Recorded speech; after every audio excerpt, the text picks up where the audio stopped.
안녕하세요. 오늘은 제법 아침바람이 매서운 게 무더운 더위가 지나간 게 실감이 나는 하루네요. 사시사철에 있는 우리나라 계절이 인생 같다는 생각 참 많이 듭니다. 구독자분들은 사계절 중에 어느 계절을 좋아하시나요? 저는 혹독한 더위가 지나가고 선선한 바람이 불기 시작하는 가을을 정말 많이 좋아해요. 왠지 무더위를 잘 이겨낸 나에게 주는 보상 같은 기분이 들었어요. 저도 다른 사람들처럼 정말 힘든 시간을 보낸 적이 있었는데, 그때는 정신을 놓고 살았던 것 같아요. 영혼이 없다고 하죠. 기계적으로 하루하루 해야 할 일을 하면서 죽지 못해 버티며 살았었는데, 다 놓고 싶다는 생각이 들었을 때 정말 생각지도 못한 선물을 받으며 제 인생은 180도 바뀌게 됩니다. 지금은 한시름 놓고 살고 있지만 저를 정말 죽음의 그 순간까지 몰아세웠던 짐승보다 못한 그 사람 때문에 가끔씩 가슴이 턱턱 막힐 때가 있어요. 그 얘기를 여기서 해보려고 합니다. 솜씨 없지만 들어주세요. 사랑하면서 짐승보다 못하다고 욕을 할 만한 인연이 몇이나 될까요? 불행하게도 저에게 그 인연은 가장 가까이에 살 맞대고 살았던 남편이 주인공이에요. 누구나 그렇듯 사랑하고 연애하고 결혼할 때만 해도 세상에 좋은 건 다 해줄 것처럼 꿀이 뚝뚝 떨어지는 그런 사람이었죠. 그런데 세월이 흐르고 유혹이 다가오니 사람이 변하더군요. 변해도 너무 무섭게 변해버렸어요. 남편이었던 그 사람을 처음 만난 건 제가 대학생이었을 때였어요. 남들처럼 고등학교를 졸업하고 대학에 진학해 착실하게 공부하고 친구들과 어울리던 대학 새내기 시절.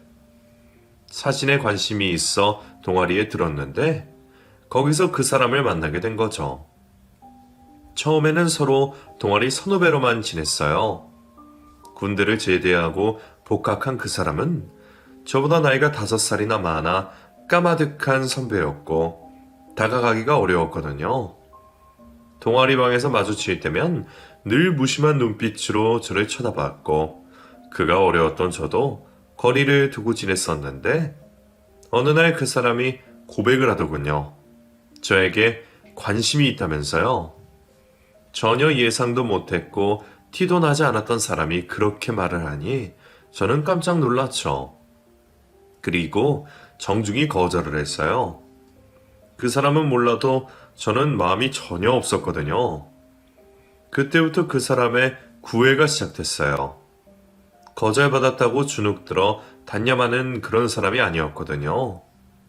학교 내에서 종종 그를 마주치게 되었고 매번 먼저 인사를 해줬어요.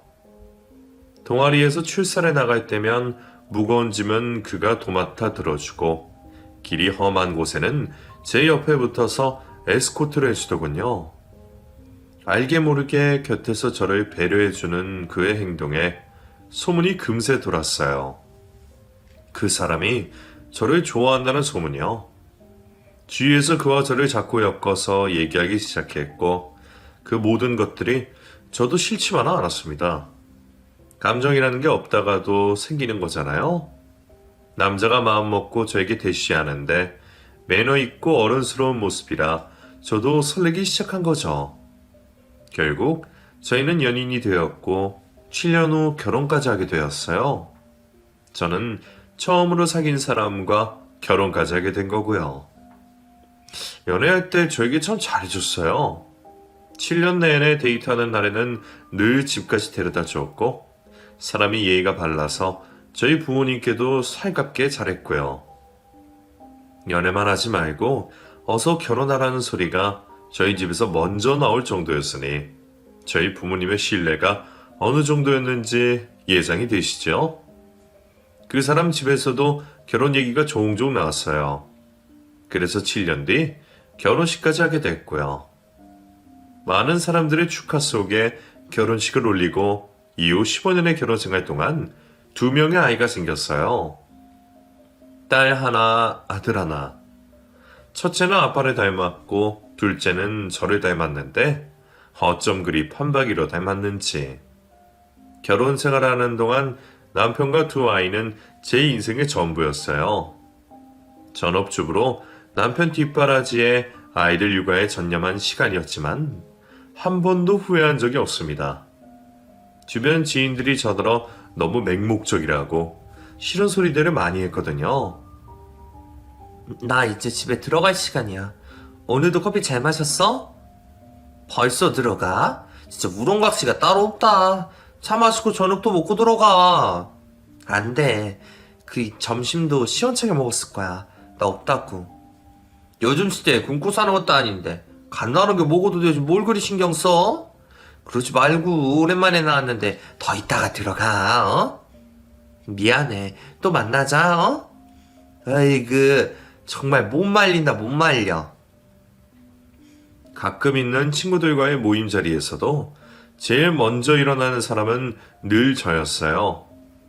친구 만나 맛있는 음식 먹고 향이 좋은 커피 한 잔에 수다 떨고 있으면 스트레스도 풀리고 기분 전환도 돼서 좋았죠.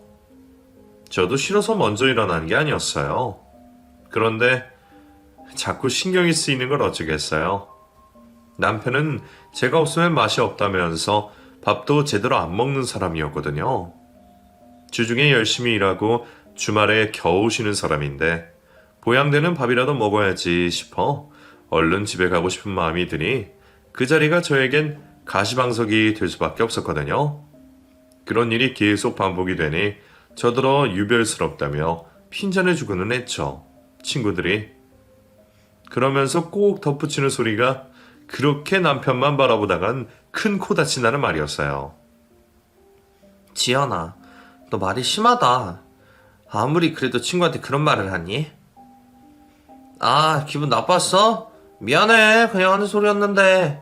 그런데 나도 너 생각해서 하는 말이야. 너 너무 가족 위주로 살잖아. 그건 당연한 거 아니야? 내 가정을 꾸리는데 내 가족이 제일 우선이지. 뭐가 우선이니? 내 말은 너도 좀 챙기라고. 너 언제가 뒤통수 맞는다? 친구는 저를 생각해서 하는 소리라고 했고 기분이 나빴던 저는 그 친구를 한동안 안 보고 살았어요. 집 딴에는 옳은 소리라고 생각했겠지만 마음이 많이 상했거든요. 그리고 그 친구 말은 저와 상관없는 소리라고 생각했어요. 그러니 쓸데없는 걱정을 사서 한다고 여겼고 화목하게 가정을 꾸리는 저에게 질투한다고 생각했어요. 절대로 그 친구 말대로 될 일이 없는데 괜한 오지랖이라면서요. 그런데 세상 일이란 게 앞날은 모르는 거더군요. 믿었던 남편이 어느 날 폭탄 선언을 했거든요. 그날은 결혼 15주년을 맞아 태국으로 가족여행을 다녔던 날이었어요. 동남아로 여행이 너무 만족스러웠고 또 집에 돌아가면 분양받은 아파트에 새로 입주 이사를 하기로 되어 있어서 제 기분은 한껏 날아갈 것 같았죠. 모든 게 좋았어요. 두 아이들도 말썽 없이 공부 열심히 해주고 남편도 직장에서 승진해서 연봉이 오른 상태였거든요. 평생 전업주부로 살면서 가족 위에 살았지만 불만은 전혀 없을 정도로 모든 게 딱 들어맞다고 느끼고 있을 때였는데 집에 돌아온 그날 밤 저에게 고백을 하더군요. 뭐라고? 그게 무슨 말이야? 우리 이혼하자고. 너 미쳤니? 너무 놀라서 그 사람에게 당신이란 말도 안 나왔어요. 이혼을 하자니. 이혼을 하자니요. 흥분하지 말고 들어봐. 진짜 이혼이 아니고 위장 이혼하자고. 크거나 크거나 뭐가 달라? 뭐가 다르냐고. 결혼 후 남편이 벌어다 주는 돈으로 살면서 저 정말 아끼고 살았어요. 내 물건은 최소한으로 사고 남편과 가족들 위주로 샀고 시장을 볼 때도 조금이라도 싸게 사려고 공설시장에 일부러 찾아가 무거운 걸 양손 가득 들고 집에 오기도 했고요. 남편이 외벌이로 열심히 일을 한다는 걸 알기에 저도 허리띠 졸라매고 살았던 건데 제가 그러는 동안 그 사람은 재테크를 명목으로 주식을 해 빚을 졌다고 했어요. 한두 푼도 아니고 무려 1억이나요. 우리 이혼 안 하면 빚 때문에 우리 집 다 날라가. 그러면 안 되잖아. 애초에 주식을 왜 한 거야? 그리고 왜 나한테는 말 안 하고 그랬냐고? 미안하다. 내가 입이 10개라도 할 말이 없어. 처음에는 돈이 됐대요. 그래서 조금씩 욕심을 냈고 그러다가 어느 순간 그렇게 큰 빚을 졌다고 하는데 정말 억장이 무너지는 기분이었습니다. 그 사람 말대로 이혼을 할 수도 그렇다고 안 할 수도 없었어요. 당신 힘들겠지만 그래도 내 생각 좀 따라줘. 안 그럼 우리 집 다 날린다니까. 애들 한창 크는 시간인데 집은 챙겨야지. 안 그래? 다른 수를 찾고 싶었어요.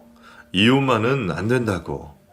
위장이라 해도 절대로 안 된다고. 버티고 싶었지만 정말 다른 방법이 없더군요.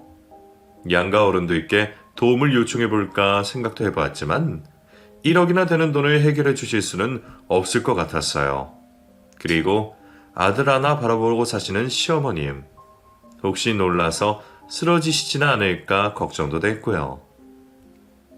진짜 위장이야? 몇 년만 참으면 되는 거야? 그래, 3년만 참아, 어? 내가 그 전에 어떻게든 해볼게. 대책은 있는 건지, 3년 만에 어떻게 해결한다는 건지 모르겠지만 속는 기반이라도 따라야 했어요. 정말 다른 방법이 없었어요. 그렇게 남편과 이혼 도장을 찍었어요. 그리고 당분간 따로 살게 되었죠. 아이들에게는 아빠가 직장 때문에 장기 출장을 가셔야 한다고 설명했고요. 아이들한테도 거짓말을 해야 하는 순간이 참 힘들었습니다. 커다란 트렁크에 옷가지와 소지품을 챙기는 남편의 뒷모습을 보면서 하염없이 눈물을 흘렸어요. 그가 너무 원망스러웠습니다. 미안해. 현관문을 열고 나가면서 저한테 한 말이에요. 우는 저를 안아주거나 달래줄 생각도 않고 미안하다는 말 한마디만 던지고 가버렸어요. 분명 위장 이혼이라고 했는데 몇 년만 있으면 다시 우리 가족이 하나가 될 수 있다고 했는데도 왜인지 그 사람이 영영 떠나버릴 것 같은 기분이 들어서 그를 쫓아 현관문을 열었어요. 수빈이 아빠. 다급하게 문을 열고 나갔지만 이미 엘리베이터를 타고 지하 주차장으로 내려가 버렸더군요. 미친 듯이 계단에 내려갔어요. 몸이 이청거려서 몇 번이나 계단을 구를 뻔한 걸 겨우 지탱에 내려갔더니 차가 빠져나가는 소음이 들렸고 남편의 차가 저 멀리 달리는 모습만 제 눈에 담겼어요. 우리 가족으로부터 멀어지는 남편을 보며 꼭 다시 돌아오라고 몇 번이나 되뇌었어요. 그렇게 우리는 떨어져서 살게 됐어요. 다니던 회사까지 그만둔 그 사람이 어디서 지내는지도 모르고 무슨 일을 하는지도 모른 채 걸려오는 전화의 안부만 물을 뿐 각자의 생활을 할 수밖에 없었죠. 애들 생활비는 어떻게든 마련해서 보낸다고 했지만 석 달이 지나자 그에게서는 한 푼도 오지 않았어요. 어쩔 수 없이 제가 일을 하러 나가야 하는 상황이 된 거죠. 수빈아, 현준아, 엄마가 이제 일을 해야 해. 그래서 저녁에나 돼야 집에 올 거야. 왜? 엄마가 계속 아르바이트 했잖아.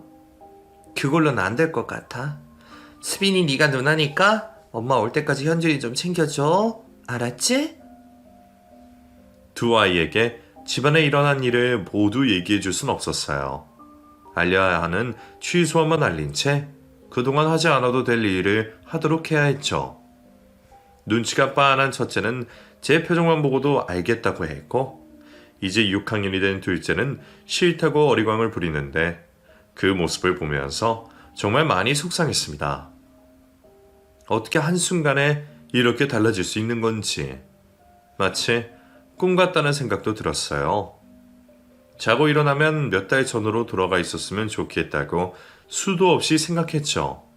하지만 그런 바람을 갖는 건 제 상황에 좋지 않은 일이었어요. 당장 처한 저의 현실이 더욱 못마땅해졌으니까요. 결혼 후 전업주부로만 살아왔던 저에게 당장의 직업을 주는 곳은 몇 군데 되지 않았어요. 식당이나 마트나 아니면 공장, 이런 곳뿐이었어요. 그 중에서 제일 보수가 좋은 생산직 공장으로 출근을 하게 됐고, 하루 9시간 꼬박 생산 라인에 서 있는 하루를 보내기 시작했습니다. 그 와중에 참 다행인 건 9시에 출근해서 6시에 퇴근을 하고 국 공휴일에는 쉴 수가 있다는 거였어요. 생산직 일을 하면 잔업이나 야근, 휴일 근무도 잦다고 들었는데 제가 일하는 곳은 그러지 않았거든요. 쉬는 날에는 아이들과 있을 수 있으니 그것만으로 다행이다 여기며 일을 했습니다. 제가 일을 시작하고 생활은 점점 안정이 되어 갔어요. 공장에 일하러 가게 됐다는 소리에 그 사람은 많이 미안해했고 생활비를 못 줘서 그것도 미안하다고 하더군요. 그래도 일을 하게 돼서 다행이라는 소리도 했어요. 마음의 짐이 좀 덜었다면서요. 저는 그 사람이 빚 때문에 엎어지면서 그동안 몰랐던 남편의 모습을 보게 되어서 몇 번이나 놀라게 됩니다. 결혼 10년 동안 남편은 항상 좋은 모습, 책임감 있는 모습, 다정한 모습만 보여줬었거든요. 속마음을 드러내는 말을 잘 하지 않았었는데 코너에 몰려서 그런지 못 보던 모습이 보이더라고요. 그동안은 저에게 가면을 쓰고 살았던 거겠죠. 그러니 빚이 1억이 생기는 동안 눈치도 못 채고 살았던 거겠죠. 여보, 왜 연락이 안 돼? 음성 메시지 들으면 전화 좀 줘요? 위장 이혼하고 6개월 정도 지났을 때부터 연락이 안 되기 시작했어요. 통화하면서 돈 얘기를 꺼내지도 않았고 싫은 소리도 하지 않았어요. 다만 건강 잘 챙기라는 말, 어서 이 일이 다 지나갔으면 좋겠다는 말, 아이들 근황 이런 데만 했거든요. 혼자 지내는데 혹시나 내 말 때문에 힘들어할까봐 조심 또 조심했는데 무슨 일인지 연락이 안 되기 시작하면서 몇 주가 넘어가고 있었어요. 걱정이 되니 연락을 달라고 해도 묵묵부답이니 답답해 미칠 것 같더군요. 이혼을 해서 더 이상 가족이 아니라 실종실고도 어려웠어요. 별 수 없이 시어머니께 연락을 드렸어요. 그래, 미야. 어머님, 잘 계시죠? 애들 아빠 혹시 연락 되세요? 제 전화를 안 받아서요. 어제도 연락이 왔는데 통화가 안 되니? 요즘 일이 많이 바쁜가 보다. 출장은 언제 돌아오냐? 아, 그랬어요? 몇 년 있어야 한다는데? 저도 정확히는 모르겠어요. 알겠습니다, 어머님. 시어머님이 충격을 받을까봐 해외로 출장을 갔다고 둘러댄 상황이라 있는 그대로 얘기를 할 수 있었어요. 급하게 전화를 끊었지만 바로 어제도 그 사람과 통화를 했다고 하시는 말씀에 제 머릿속은 더 복잡해졌어요. 왜 내 전화를 안 받는 건지, 혹시 내가 모르는 다른 일이 또 생긴 건지, 아니면 여자가 생긴 건지, 정말 5만 가지 생각이 다 들었습니다. 며칠 뒤 그 사람에게서 전화가 왔고 전화기가 고장나서 그렇다고 둘러대는 변명을 들었어요. 분명 핑계를 댄다는 걸 본능적으로 느꼈지만 그냥 넘어가 줬습니다. 꼬치꼬치 캐묻는다 해도 이혼까지 해서 떨어져 지내는데 무슨 소용이 있나 싶어서요. 마음이라도 편하게 해줘야 빨리 집으로 돌아오지 않을까 하는 생각에 그리한 것도 있었고요. 그렇게 5년의 시간이 흘렀어요. 그 사이 아이들도 저희가 위장 이혼을 했다는 걸 알게 됐고 저는 다니던 공장에 계속 일을 하고 있었고요. 3년이면 우리 가족 다시 합칠 수 있을 거라고 생각하며 기다렸는데 원하는 대로 되지 않았고 아이들도 알게 되는 상황이 돼서 저도 단념하게 됐어요. 무엇보다 몸이 떨어지니 마음도 서서히 멀어졌다고 해야 할까요? 아이들을 혼자 키워내면서 솔직히 힘들었어요. 주변 지인들이 왜 남편이 안 보이냐며 의심하길래 이사도 했고 시어머님도 우리 상황을 알게 돼 저를 찾아와 한바탕 눈물을 쏟아내고 가셨죠. 친정에서는 이혼까지 모르시고 일 때문에 떨어져 지낸다고 하셨는데 그게 너무 길어지니 이혼한 거 아니냐고 의심하시는 분위기였어요. 뭔가 명확하게 정의되지 않은 관계 때문에 저만 계속 스트레스를 받게 되고 결국 주변 사람들과 왕래도 끊은 채 일만 하면서 지내는 날들이 계속되었어요. 그 중에 가장 힘든 부분은 아빠의 부재였죠. 둘째는 아들이라 그런지 첫째와 완전 달랐고 저와 부딪히는 부분이 많았어요. 아들과 한바탕 말싸움을 하고 나면 온몸의 기운이 쥐에다 빠져버렸죠. 이럴 때 아빠가 나서서 아이와 얘기라도 나눴으면 싶은 마음이 간절했어요. 아무리 내 말을 듣지 않는다 해도 내 자식이잖아요. 나 몰라라 할 수가 없는 거죠. 당신이 현준이랑 얘기 좀 해봐. 나 한동안 바쁜데. 나만 부모야? 당신도 부모야, 아빠라고. 그런데 왜 나만 다 짊어져야 하냐고. 꾹꾹 눌러놨던 감정이 무책임한 한마디에 터져버렸어요. 그렇게라도 하면 아빠의 역할을 할 줄 알았지만 내 목만 아프더군요. 예전에 그 다정했던 아빠는 사라지고 없었고 자기 일이 자식보다 더 중요한 사람으로 변해버렸어요.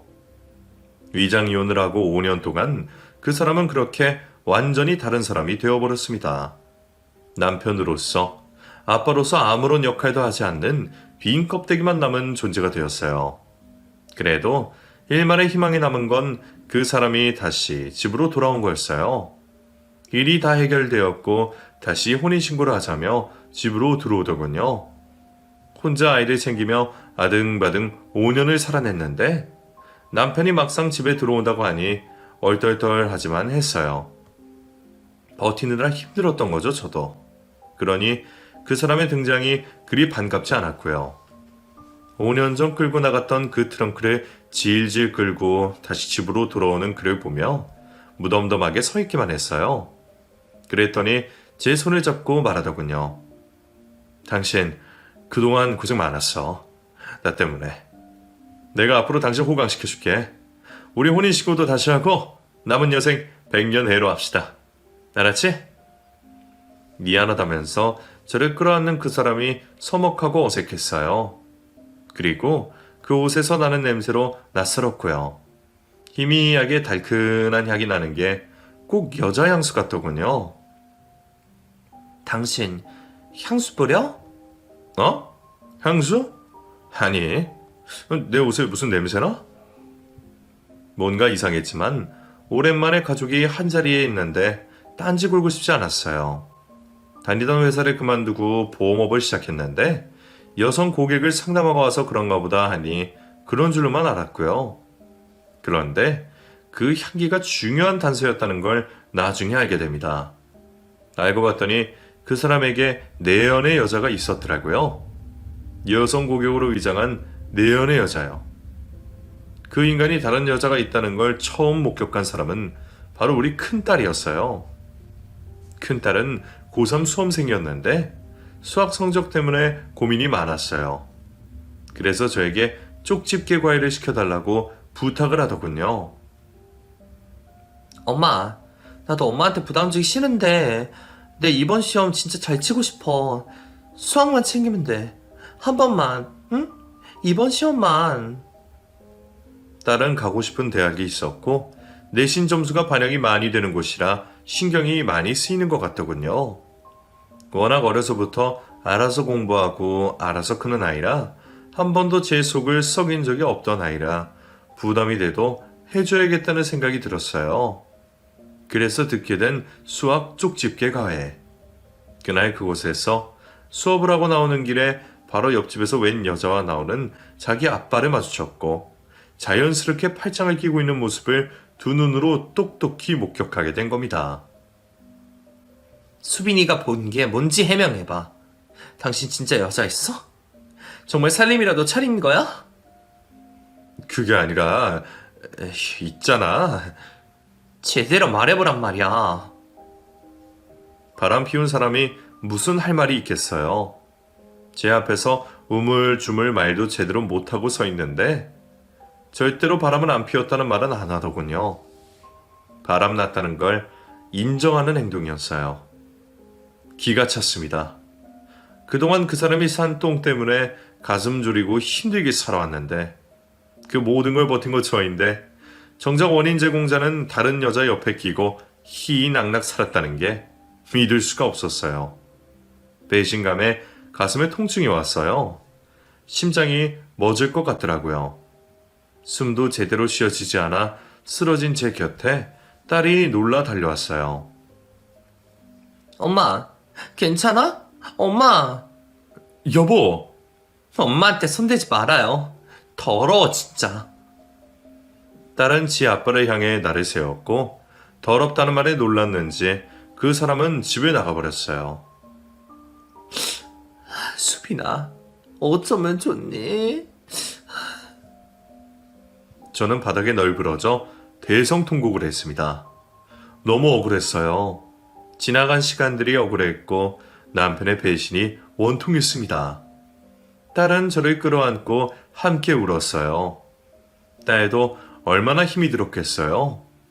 자다가도 벌떡벌떡 일어나고 꿈에도 그 여자 얼굴이 나온다고 하는데 그 심적 스트레스가 얼마나 심했을지 예상이 되더군요.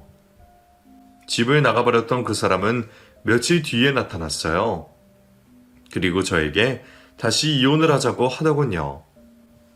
나 바람난 거 인정해. 솔직히 그 여자 덕분에 나 다시 재기할 수 있었어. 그 여자 돈 많아. 그래서 나 힘들 때 제일 많이 도와줬어. 제일 많이 도와준 여자 나지. 이번 삐뚤어져도 말은 바로 하랬어. 당신이 싸지는 똥 치운 거 나야. 그 여자가 아니라. 너는 말을 해도 어쨌든 이왕 이렇게 된 거 그냥 갈라서자. 그동안 애들 키워주고 한 거 나도 고맙게 생각해. 그런데 고맙다고 마음에도 없는 여자랑 평생 사는 건 나한테 진짜 못할 짓 같아. 저는 있는 힘껏 그 인간의 얼굴을 때렸어요. 짝 하고 아주 경쾌한 소리가 났고 그 사람의 얼굴이 획 돌아갔습니다. 이게 무슨 짓이야? 너는 더 맞아야 해. 말 안 듣는 걔는 몽둥이가 약이랬어. 이 미친 여자가 그만하지 못해? 그야말로 청산유수더군요. 뭐가 그리 당당한지 빚을 진 것도 외도한 것도 모두 다 당당했어요. 모두 가족을 위해 애쓰다가 벌어진 일이라고 포장하면서요. 자기가 한 짓이 부끄러운 일인지도 모르는 그 인간의 얼굴이 갑자기 역겹게 느껴졌어요. 정말 꼴도 보기 싫었고 한순간도 같은 공간에 있기 싫었어요. 그래서 이혼 도장 찍어줬습니다. 파렴치한 그 인간이 재산 분할도 요구했는데 까짓 거 다 해줬습니다. 그냥 다 주고 다시는 이 인간 안 보고 살자 싶어서요. 물론 그 와중에 위자료 청구했죠. 그런데 그 위자료가 얼마 된다고요? 재산 분할 해준 돈이 훨씬 컸지만 그래도 미련두지 말자 그렇게 생각했어요. 그 인간과 모든 관계를 끊어내는 것, 그게 내가 살 길이라고 생각했어요. 그 사람은 합가하면서 들고 들어온 커다란 회색 트렁크를 다시 끌고 나갔어요. 예전 집을 나가는 그 사람을 보면서 울었는데 그날은 울지 않았어요. 아이들과 함께 그가 나가는 모습을 유유히 바라봤고요. 그 시선이 부담스러웠는지 아니면 그 순간에는 부끄러움을 느꼈는지 허둥지둥 서둘러 집을 나갔습니다. 드디어 문이 닫히고 닫힌 문을 바라보면서 기도했어요. 내 인생의 모든 불행은 저 인간과 함께 저 문 밖으로 사라지게 해달라고요. 나는 욕심도 없으니 다만 평온한 마음으로 남은 삶 살아갈 수 있게 해달라고요. 그렇게 빌었어요. 정말요. 한동안 이혼의 후유증을 겪어내야 했어요. 사람이 옆에 없다는 허전함보다 내가 배신을 당했다는 그 충격이 꽤 오래 가더군요. 그리고 아무것도 모르고 5년을 우리 가족 다시 합치는 생각만 했던 제 정성도 너무 아까웠고요. 그래서 그 마음을 정리하는데 한참 걸렸어요. 그래도 시간이 약이라고 조금씩 천천히 마음이 비워지더군요. 그렇게 서두르지 않고 제대로 그 인간을 잊어가고 있었어요. 그 사이 아이들은 다 자랐고 나에게도 시간이 많이 생겨서 그동안 못해본 취미생활도 하고 운동도 했어요. 요즘 많이들 말하는 두 번째 20살을 시작하는 기분이 들더군요. 일을 꾸준히 했고 수입이 있었기에 그나마 동요가 적었던 게 아닌가 싶기도 해요. 돈이 있으니 제가 할 수 있는 게 많았거든요. 그쯤 되자 마음이 많이 편했어요. 그래서인지 주위에서 요즘 인물 난다면서 연애하는 소리도 듣고요. 제 인생에 남자는 그 인간 하나라서 또 다른 남자와 연애하는 게 궁금하진 않은 건 아니었으나 워낙 심하게 당해서인지 쉽게 마음의 문이 열리지 않았어요. 그래서 남자는 멀리하고 저 자신에게 집중하며 평온하게 지낼 때였어요. 그때가 그 인간과 헤어지고 10년 정도 지났을 때였는데 어느 날 집으로 생각지도 않은 손님이 오게 됩니다. 바로 헤어진 그 인간의 어머니셨어요. 전 시어머님이요. 애미야, 오랜만이지? 어머님, 어떻게 찾아오셨어요? 현준이한테 물어서 왔다. 제가 이혼한 후에도 둘째 아들은 할머니와 계속 연락을 하고 지냈던 모양이었어요. 저에게 아무 말 하지 않아서 모르고 있었는데 아들에게 주소를 물어서 갑자기 들이닥친 거죠. 여기는 왜 오셨어요? 반길 사람이 누가 있다고 여길 찾아오신 건지, 본인도 찾아오기 민망한 곳이라는 걸 아시는지 거실 소파에 앉아 눈치만 보고 있는 모습이었어요. 안 보고 산 지 10년. 그동안 시어머님도 나이가 더 드셔서 노쇠한 모습이었어요. 현준이 애비가 이상해. 변했어, 우리 아들이. 그 사람 변한 거야 제가 제일 잘 알죠. 그래서 10년 전에 이혼한 거잖아요. 그때는 내가 애비 대신 사과하마. 인간의 탈을 쓰고 하면 안 될 짓을 했어, 아들이. 어머님이 왜 사과를 하세요? 자식을 잘못을 했으니 부모 탓이지. 내가 아들을 잘못 키운 게야. 예전보다 작아진 몸체로 눈물까지 글썽이며 넋두리를 하는 모습이 짠하면서도 짜증이 났어요. 이 노인네가 왜 여기 와서 이러고 있나 싶으면서도 무슨 일이 있으신가 궁금증도 일더군요. 시어머님은 얼마 안가 본론을 꺼내셨어요. 애비가 지원한 거 너도 알고 있지? 그때 내가 참 많이 반대했는데 다 큰 아들을 내가 어찌할 수가 없더구나. 그래서 둘이 결혼했어. 그래도 나는 놈이라 내 아들이 잘 살길 바랬다. 너한테 상처 준 것은 미안하지만 그런데 그 아들이 이제 나를 요양원에 가두려고 한다. 그래서 도망 온 거야. 요양원이요? 그 여자가 나를 싫어해. 내가 몸이 안 좋아지니까 요양원에 처박아 두려고 같고 내가 둘이 얘기하는 걸 몰래 들었지. 그래서 도망 온 거야. 세상에, 요양원에 가두려고 하다니. 요양원이라는 곳이 거동이 힘드시거나 나이 들어 혼자 계실 수 없어 보살핌을 받으려고 가시는 곳이잖아요. 그런데 악독하게 생활 가능하신 분들도 자식들이 돌보기 힘들다는 핑계로 집어넣는 곳이 있다고 하더라고요. 시어머님이 들어갈 뻔한 곳도 바로 그곳이었고요. 나를 짐작 취급하는 아들 나도 필요 없다. 애미야, 염치가 없는 걸 나도 안다만 나 좀 받아줄 수 있겠니? 내가 갈 곳이 없다. 엄마, 할머니 같이 살아요, 네? 그래요, 엄마. 아빠는 정말 싫지만 할머니는 다른 분이잖아요. 애들 어릴 때 어머님이 참 많이 예뻐해 주셨어요. 그 사람이 잠적했을 때도 수시로 창궐하며 반찬을 해다 주시고 생활비도 종종 보태주시며 도움을 많이 주셨고요.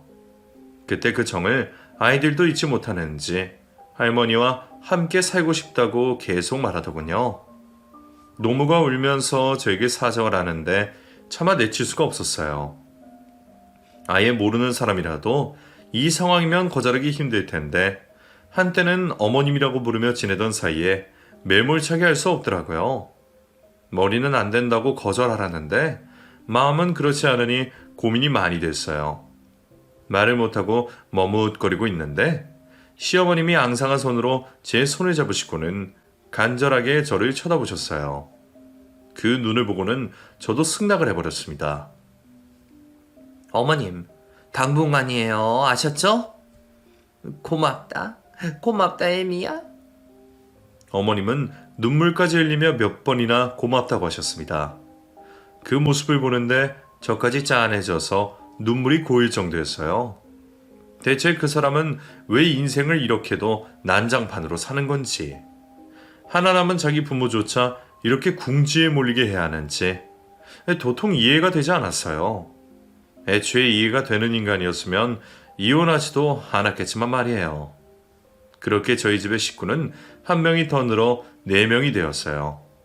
이제는 다 자라 직장에 다니는 2 아이들도 퇴근을 하면 바로 집에 와서 할머니와 함께 저녁을 먹었고, 주말이면 교회로 함께 나가 시간을 보냈어요.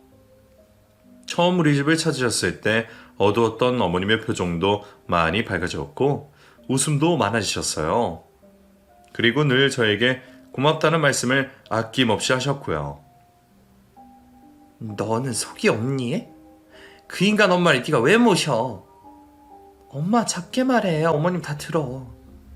들으라고 하는 소리야. 들으라고. 아니 염치가 없어도 너무 없는 거 아니니? 반찬을 갖다 주러 오신 엄마는 시어머님이 계신 걸 알고 난리가 나셨어요. 왜 저더러 이혼한 전남편 어머니를 모시고 있냐면서요. 딸인 저더러 멍청하다는 소리까지 하실 정도로 크게 화나셨어요. 구구절절 맞는 말씀을 하시는 엄마 목소리를 낮춘다고 애를 써야 했습니다. 다 맞는 말이라도 듣는 사람이 상처를 받으니까요. 그게 그렇게도 마음이 쓰였어요. 겨우 엄마를 진정시켜 돌려보내고 작은 방에서 빼꼼히 문을 열고 나오신 시어머님은 별 말씀 안 하시고 조용히 저녁을 준비하셨어요.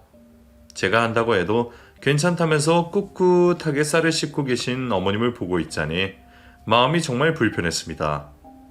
이후로 친정 부모님을 집에 못 오시게 했어요. 이왕 같이 살게 된 거 마음 편하게 계시는 게 저도 좋았으니까요. 전 남편을 생각하면서 화부터 났지만 시어머니께는 그런 감정이 들지 않았어요. 이상하게도요. 애초에 당분간만 같이 살기로 시작한 이상한 동거였어요.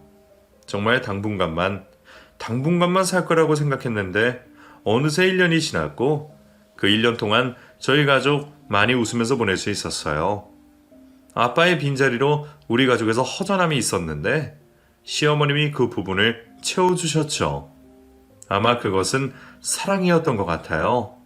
빛으로 향한 내리사랑 말이에요. 그 따뜻함에 아픈 아이들의 마음이 같이 따뜻해진 것 같아요. 덩달아 저 역시 그랬던 것 같고요.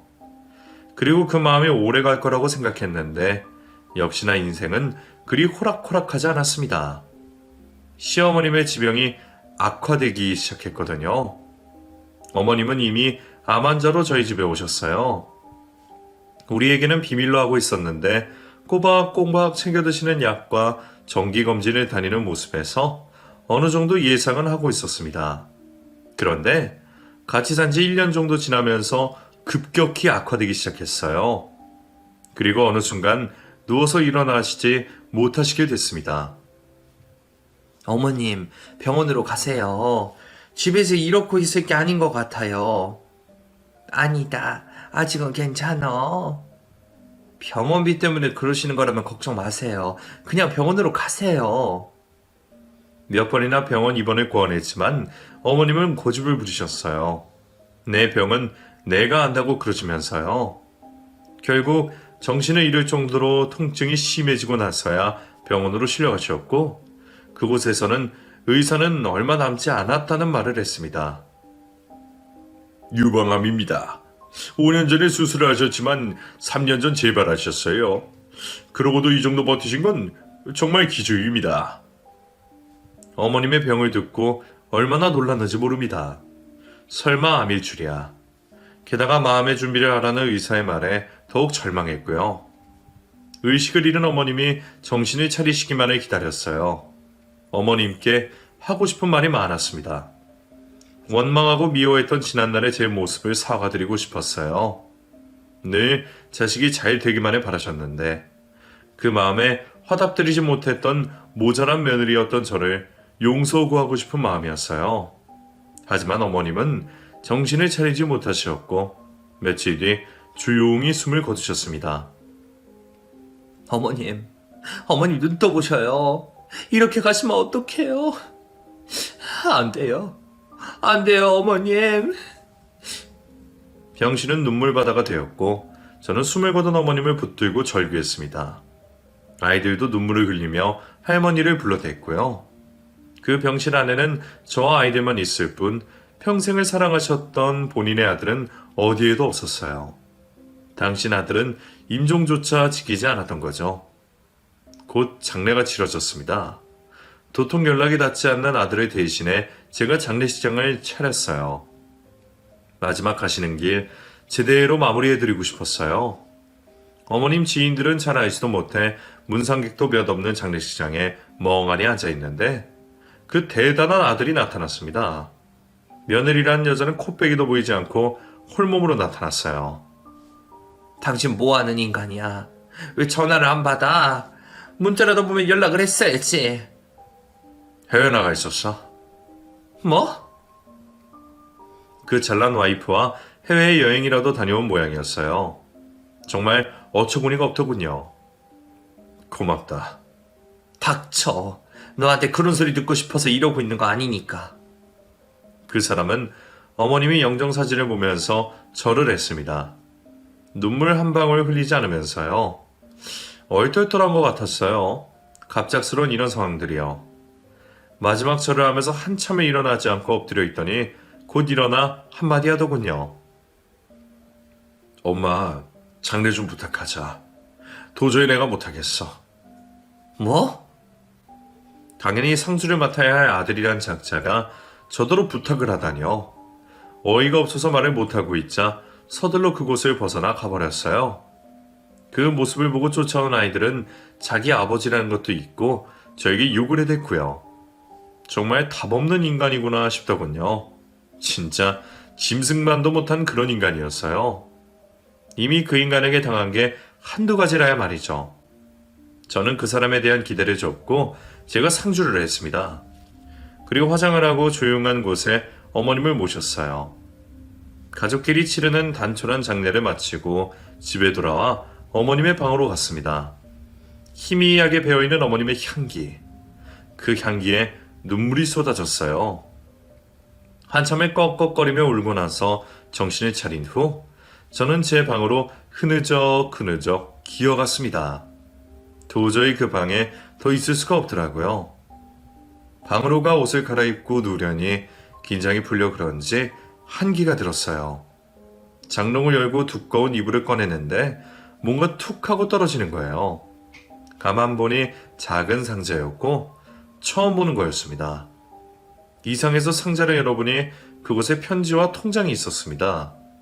정말 처음 보는 낯선 물건이었어요. 가만히 편지를 펼쳤습니다. 편지는 에미야로 시작하고 있었고 돌아가신 어머님의 유서였어요. 처음으로 끝까지 읽어내려가면서 저는 또 한 번 오열을 했습니다. 유서에는 저 아이들을 생각하는 마음이 오롯이 들어있었어요. 그리고 저에게 아들을 대신해 한 번 더 미안하다는 말도 있었죠. 수빈이 이름으로 된 통장에 나한테 남은 전 재산을 넣어놨다. 유방암에 걸리고 집을 팔아서 치료를 했지만 재발한 것을 알고 더 이상의 치료는 의미가 없다는 것을 깨달았다. 그때 애비는 나를 요양병원에 넣으려고 했어. 자기가 편하려고 말이지. 나는 오래 살고 싶은 마음이 없단다. 이미 살 만큼 살았고 앞으로 살아갈 너희에게 이 돈이 보탬이 되길 바란다. 어머님의 마음을 읽어내려가며 울음을 그칠 수가 없었어요. 저는 가만히 어머님이 남기신 통장을 열어봤습니다. 통장에는 2억이라는 숫자가 찍혀 있었어요. 그 후 어머니께 받은 돈에 대해 일절 말을 아꼈어요. 아이들에게도 말하지 않았고요. 가만히 통장 안에 돈을 넣어두고 잊은 척 살았습니다. 그리고 두 아이들이 결혼할 때 각 통장에 1억씩 넣어서 아이들에게 줬어요. 할머니가 남기신 유산이란 소리에 아이들은 눈물을 흘리더군요. 절대로 쓰지 않겠다고, 나중에 자신의 아이들에게 이 통장을 줄 거라고 하면서요. 지금도 가끔 돌아가신 어머님 생각이 나요. 저에게 너무나도 따뜻하셨던 어머님. 분명 하늘나라에서 행복하게 지내고 계실 거라고 믿어요. 제 이야기는 여기까지예요. 끝까지 들어주신 분들 정말 고맙습니다. 여러분도 행복하게 사시기 빌어요. 행복은 멀리 있지 않습니다.